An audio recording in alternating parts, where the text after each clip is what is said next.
Worldwide Mixtapes TV.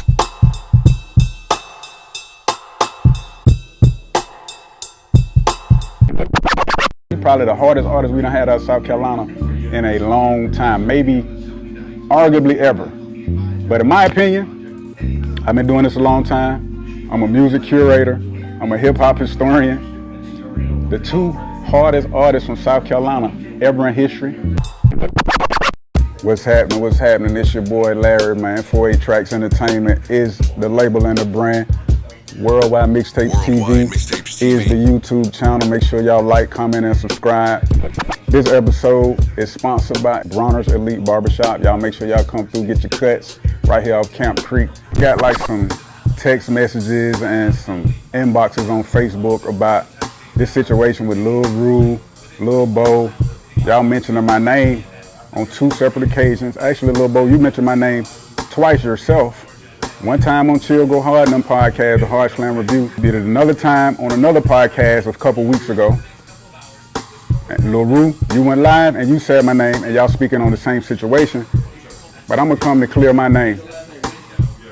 So I'm Larry, who Lil Bo is mentioning and who Lil Rue is mentioning. Lil Bo say, oh, Larry from down 48. And Lil Rue said, Kim Easily people, Larry. Yeah, y'all both correct. But at the end of the day, y'all wrong on how y'all describing this situation about Lil Rue contract with Def Jam, me with the 12,000, the lady, the Greek lady. She's not Greek, Little Bo. She's from Finland. Her name is Nina K. Easton. She's a music executive. She owns her own distribution company, MBI Distribution. She owns a record label down here in Atlanta called 404 Music that gave my company a distribution deal. 48 Tracks Entertainment, I had a distribution deal with her back in 2008, 2009. Now I heard you say, well, the dude Larry, he didn't own the company. Of course I didn't own the company, nigga. I own my company. Me and my brother Gerard, Junior Servant, started this from the dirt. Eastway Park Hill to be exact. Shout out Columbia, South Carolina. Shout out 48. Shout out Starlight, Eastway Park, Bluff Estate. If you know, you know. My cousin Kim called me. Rest in peace, and Kim. Said, Larry, I got Lil Rue sleeping at my house on my floor. Worldwide Mixtapes TV. You see what I'm saying? Now I heard Lil Rue say, Lil Bo, at the time, you didn't have any money. Y'all was broke. Not to down you, this came from Lil Rue's mouth. So of course, a hungry artist at this time is gonna come to who had the money. If you know, you know. But we were never no slow leaks, boy. Nigga know what's going on. We had the bag. And at that time, I was transitioning from the streets to the music business as a real CEO. Not no nigga just claiming to be a CEO and running around with some t-shirts. You ain't a real CEO until you put niggas out. You put records out. Let's clarify that. I was doing this shit since 2008, but since we speaking on 18 years ago, let's speak on it. Worldwide Mixtapes TV. So I was speaking on this Lil Bo character, man. You say you were the CEO of Headhunter. And see, people got they throw this CEO word around too lightly. I do this shit for real. I got my first distribution deal in 2008, 2009 for 30 bands. Given to me by Nina K. Easton. And no, she's not no Greek lady, and she's not from California, bro. Like, what are you talking about? If you're gonna speak, especially when you speak in my name, you need to speak facts, bro. You know what I'm saying? I don't even know you like that. I talked to you one time in my life, but we gonna get to it. See, be niggas like you is why history be messed up. Cause you say something that's not true, and then people run with it, and here we are 18 years later, and you're still not even telling the truth, brother. So let me correct you then. Her name is Nina K. Easton. She's a huge figure in the Atlanta music scene, in the Southern music scene. Just to give y'all a little background of who she is. She was instrumental in Vanilla Ice career. She put out Young Jeezy first album, Come Shop With Me. The same distributor Jeezy used from Come Shop With Me is the same distributor I had at that time. She does a lot of work with the publishing companies, ASCAP, BMI, you know. She done been doing stuff forever. Long story short, I had a distribution deal with her for my company, 48 Tracks Entertainment. And I heard you try to sneak in there like, oh, the dude Larry, he didn't own the company. Of course I didn't own the company, bro. I owned my company. She owned her company. Me and my brother Gerard, Julius Serving, started this company from the dirt, Eastway Park Hill to be exact. If you know, you know. When two companies come together, it's called a joint venture. Let me school you. When two companies come together, it's called a joint venture. She gave me $30,000 to distribute my label and my artists. I gave her a proposal of artists that I wanted to distribute at the time. I wasn't thinking about no Lil Root. I wasn't thinking about no nasty song. My thing was to find artists that could sell 10,000 records or more. Because that means you kind of like an independent success. If you can sell 10,000 records, that's $100,000 if you're selling the CDs at $10. Even if you invest 10, 20, 30,000, it's still a good return on your investment.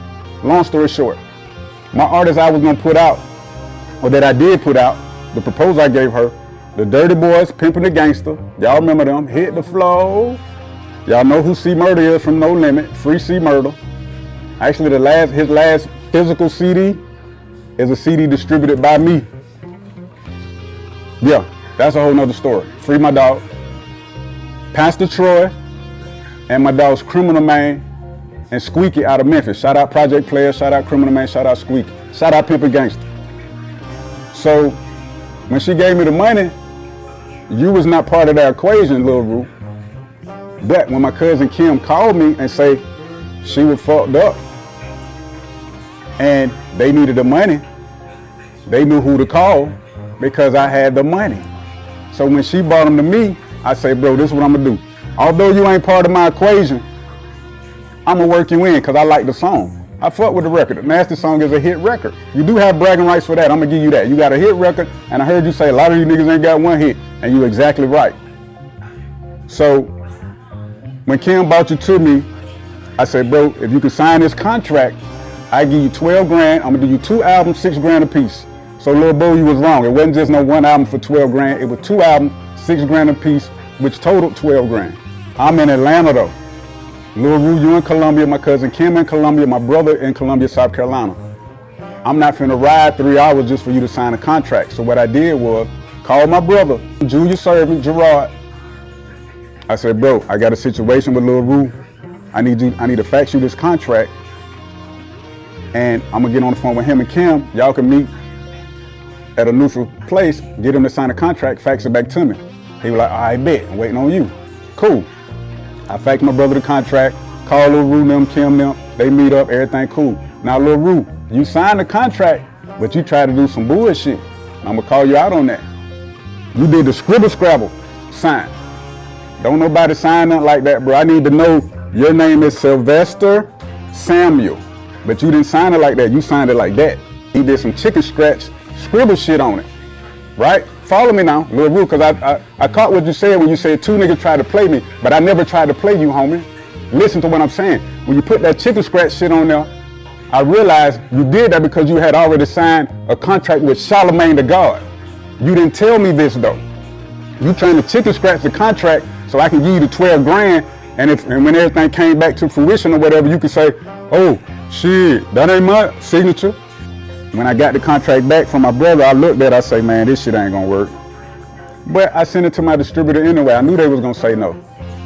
She called me right back and said, Larry, can you get him to sign this more legibly so we can see that his name is Sylvester Samuel? We don't know who that is. I'm like, yeah, you're right. Called my brother, called my cousin Kim, everybody, they got back. He re-signed it and signed it legibly this time, Sylvester Samuel. When I got the contract back, now this is the part I'm clearing up from you, Lil Roo, because you said 2 niggas tried to play me. I never tried to play you, brother. When I got the contract back, when you're dealing with labels and distributors, you don't get money instantly. It's kind of like a bank. It may take 5 to 10 business days. So you was already greenlit for the 12 grand. All we needed for you was to go make the songs. So in the midst of that 5 to 10 business days, Def Jam come in by way of my lawyer. My lawyer calls me and says it's some interest in Lil Roo from Def Jam and they want to sign him. Do you want to relinquish your rights?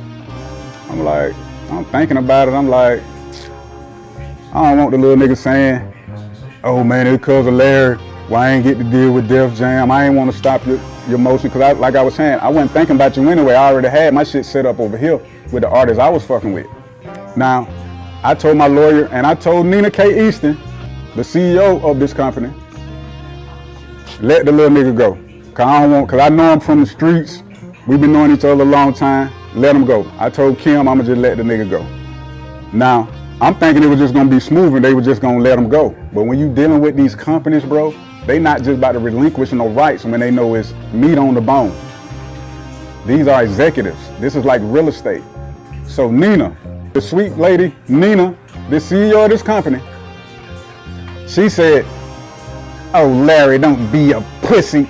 These little motherfuckers ain't about to push us off our square, telling me that they're gonna pay us for the contract or he's not fucking going to Def Jam.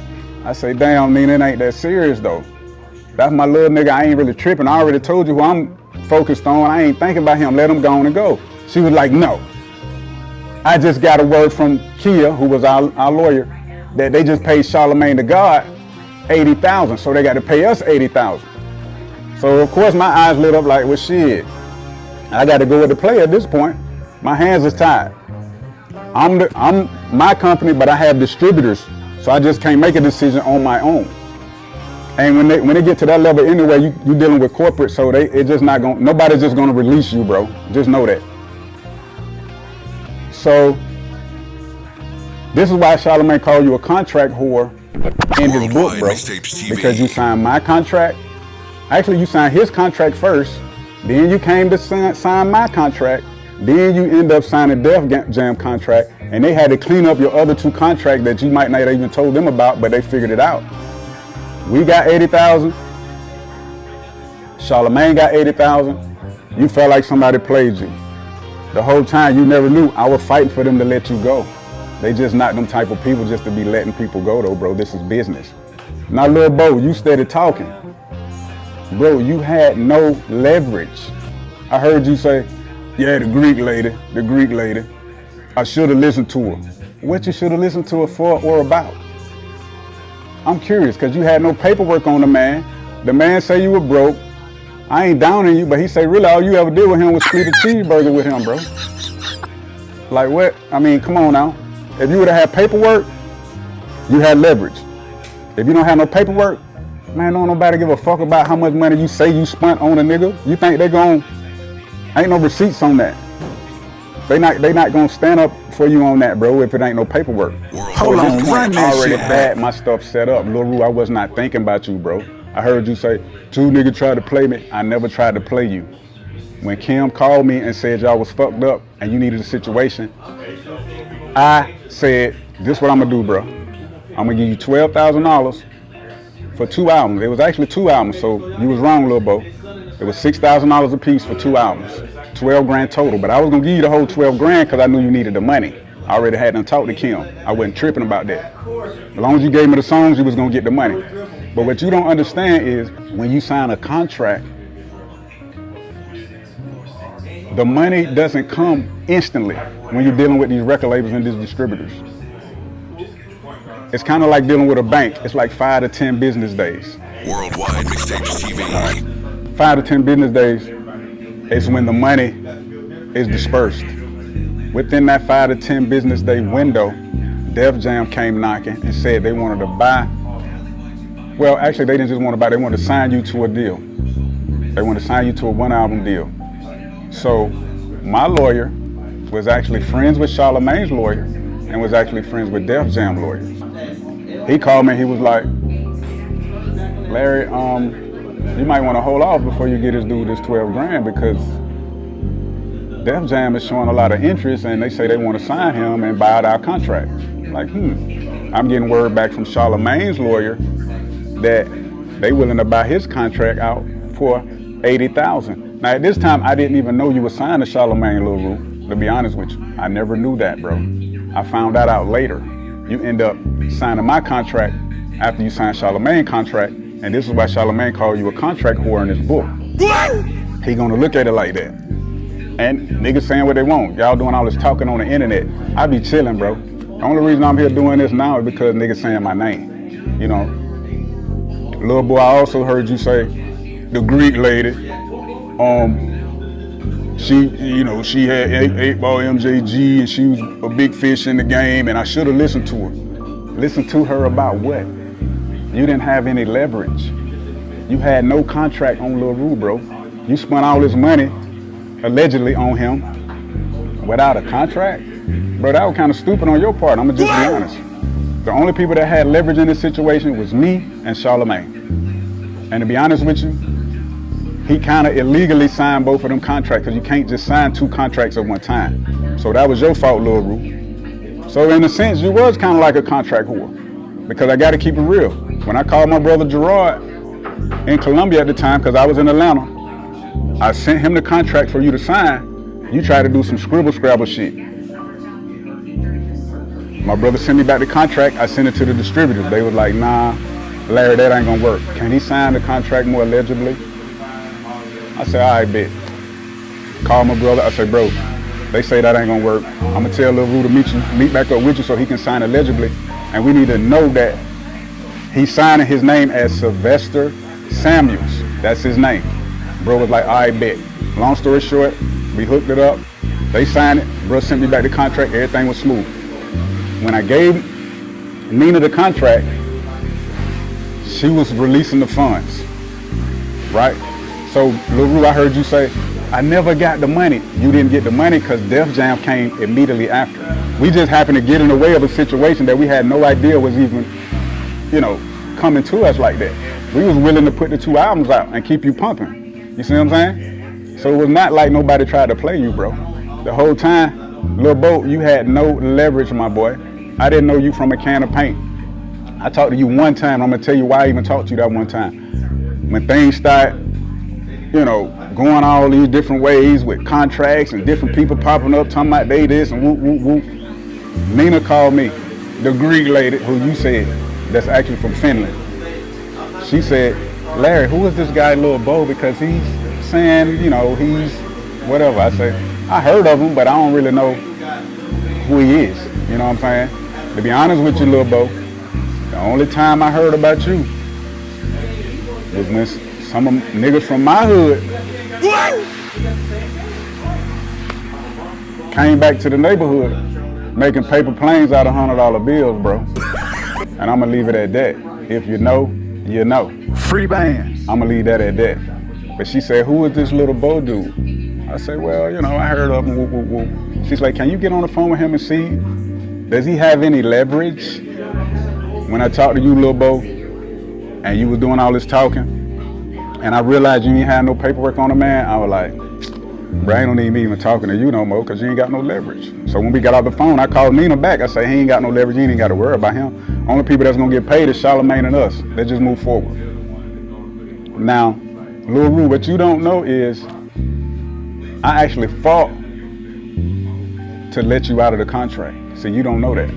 I told Nina, I said, I don't want him looking at the situation like, man, the reason I ain't get the deal because Larry holding me back and he ain't releasing me out the contract.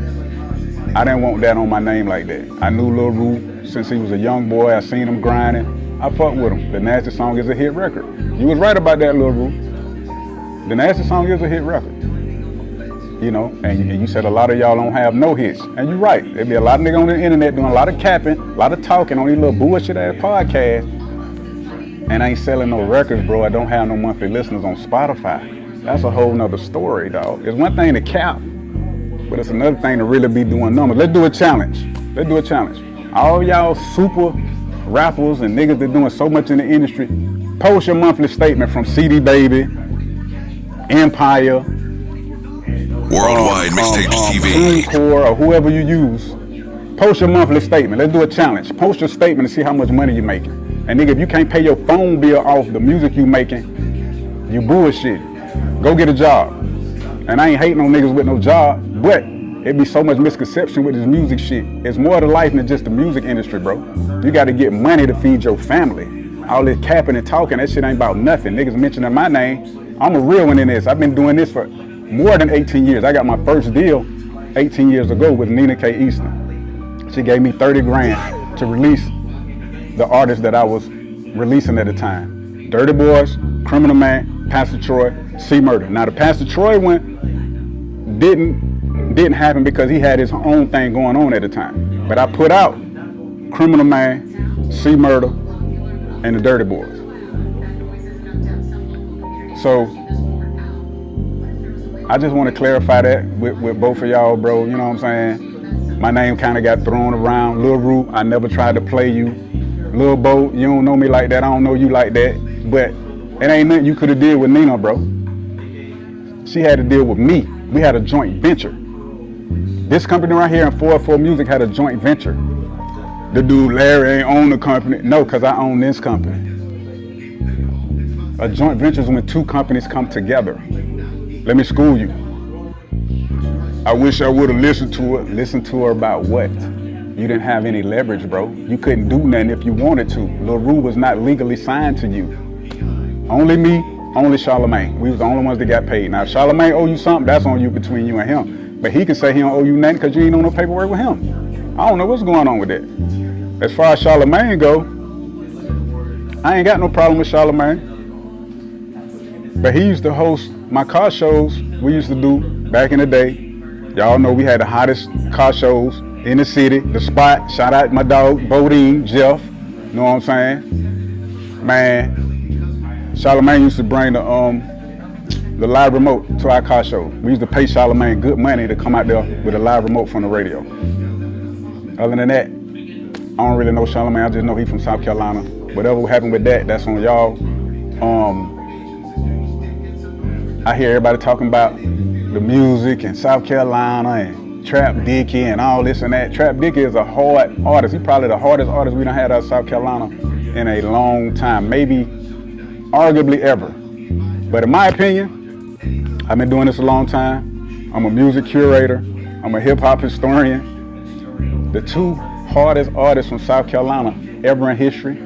One of them was my personal partner that I went to school with, Altoy Randolph. Y'all know him as Mr. Black. The man was a phenomenon, regardless of his struggles, and everybody know what he go through and what he do. I ain't finna say all that on here, but y'all know the man probably one of the most talented people I ever been around in my life. And I done been around a little bit of everybody. Nobody could sing like this man. Nobody could dance like this man. Nobody could rap and freestyle like this man. This man was a phenomenon when it comes to lyrics. He was signed to Jermaine Dupri. You know, he had some little troubles with some issues he had going on. He wasn't able to really pop off like that. But the second one, I'm gonna tell y'all, outside of your hit record, Lil Roo, because you're right, you had a hit record. But as far as rapping, ain't nobody in South Carolina harder than Nick Grant, period. About the hardest nigga in South Carolina. Lyrically, song making, the similes, the metaphors, that nigga is a spitter. Trap Dickie, I like Trap Dickie because we from the streets. He bring that street shit. We fucking with Trap, you know what I'm saying? Lil Roo, you had a hit record, bro, but you gotta keep working, brother. It's hard to chase, you know what I'm saying? You chasing that second hit that never came about, bro. You know what I'm saying? Just keep working, man. Keep my name out your mouth, man. I ain't part of y'all niggas' story, bro. Big Larry, the big one. Worldwide Mixtapes TV. Make sure y'all like, comment, subscribe. 48 Tracks Entertainment is the brand, nigga. And we out. Worldwide Mixtapes TV.